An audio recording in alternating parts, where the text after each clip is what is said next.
Hello friends, welcome to my YouTube channel. Let's start descriptive writing section. Impact of cinema on our lives. ठीक है, हमारी life के ऊपर cinema का क्या इम्पैक्ट होता है? Cinema influence on daily choices. Cinema क्या करता है? शेप करता है हमारी लाइफ को पावरफुल वेज में. ठीक है, आपको अगेंस्ट में लिख रहा है, आप अगेंस्ट में लिख लो. आपको फॉर में लिखना है, आप फॉर में लिख लो. ठीक है, so it's up to you कि सिनेमा को आप किस तरीके से देखते हो. अगर आप सिनेमा को अपने वे में देखते हो कि हाँ, सिनेमा हमें कुछ पावर देता है, पावरफुल वेज प्रोवाइड करता है, हमारे सोसाइटी को चेंज करने में काम आता है, तो आप उसके लिए लिख लो. ठीक है, एक्टिंग.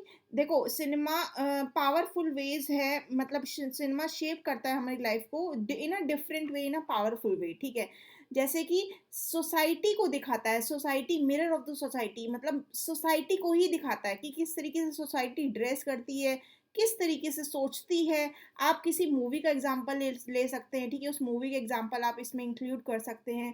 ठीक है, और कोई भी बैंक एग्जाम के स्टूडेंट है या कोई भी स्टूडेंट हैं जो एग्जामिनेशन की तैयारी कर रहे हैं, वो मूवीज देखते हैं. जैसे कि 3 इडियट मूवी आई थी. ठीक है, कितनी इंस्पायरिंग मूवी थी. उसमें बताया गया था कि एक्सीलेंस के पीछे भागो, परफेक्शन के पीछे नहीं भागो. ठीक है, और आरबीआई गाइडलाइंस, जैसे कि देखो, वर्क एंड एथिक्स को दिखाती है, आरबीआई गाइडलाइंस को प्रमोट करती है. फिल्म हमें इंस्पायर करते हैं एम्बिशंस के लिए. ठीक है, कैरियर बनाने के लिए. और just as RBI financial literary rule encourage savings to secure future. Consider how cinema promotes consumer awareness. Movies often show characters facing date.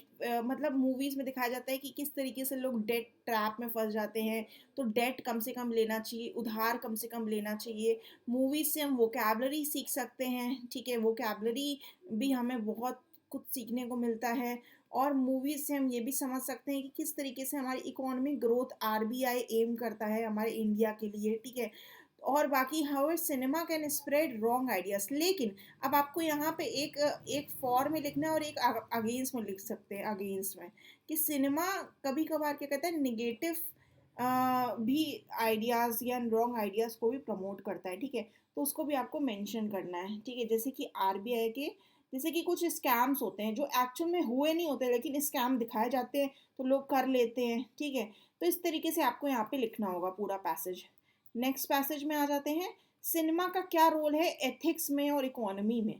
तो बियॉन्ड एंटरटेनमेंट, सिनेमा क्या करता है, हमें मोरल वैल्यूज भी प्रोवाइड करता है फॉर बैंकिंग कैरियर्स, या किसी भी वे में आप ले लो. कोई भी एग्जामिनेशन की तैयारी कर रहे हो. Ethical dilemmas in films mirror RBI fair practice codes training us to serve customers honestly.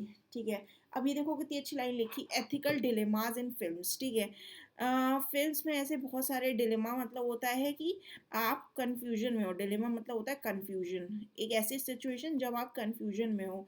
तो उस केस में आरबीआई के फेयर प्रैक्टिसेस को लोग फॉलो करते हैं और कस्टमर से डील करते हैं ऑनेस्टली. ठीक है, आपने देखा होगा. अब सिनेमा अवेयरनेस के लिए भी बहुत काम आता है, जैसे अवेयरनेस रेज करने के लिए कि इन्फ्लेशन की अवेयरनेस हो गई, डिजिटल पेमेंट्स की अवेयरनेस हो गई. ठीक है, तो अवेयरनेस के लिए भी सिनेमा बहुत काम करता है. Yet excessive cinema viewing can distract studies. ये भी लाइन बहुत अच्छी है, लिख लेना line. RBI emphasise discipline in its training modules reminding us to balance leisure with goals. Overall cinema enriches life positively when viewed responsibility. अब यहाँ पे हमने आरबीआई का एग्जांपल बहुत लिया. आप किसी भी वे में आप एग्जामिनेशन की तैयारी कर रहे हो, सपोज आप एसएससी की तैयारी कर रहे हो. ठीक है, एसएससी की तैयारी कर रहे हो या कोई भी एग्जामिनेशन की तैयारी कर रहे हो, उसमें आप उस ऑर्गेनाइजेशन का एग्जांपल भी आप मेंशन कर सकते हो. ठीक है, सो गाइस, आपको प्लीज़ मेरा चैनल सब्सक्राइब करना है. आगे बहुत ही अच्छे अच्छे informative videos, English, general awareness, banking awareness के वीडियोस इस चैनल पे मैं पढ़ाती रहूँगी. Thank you.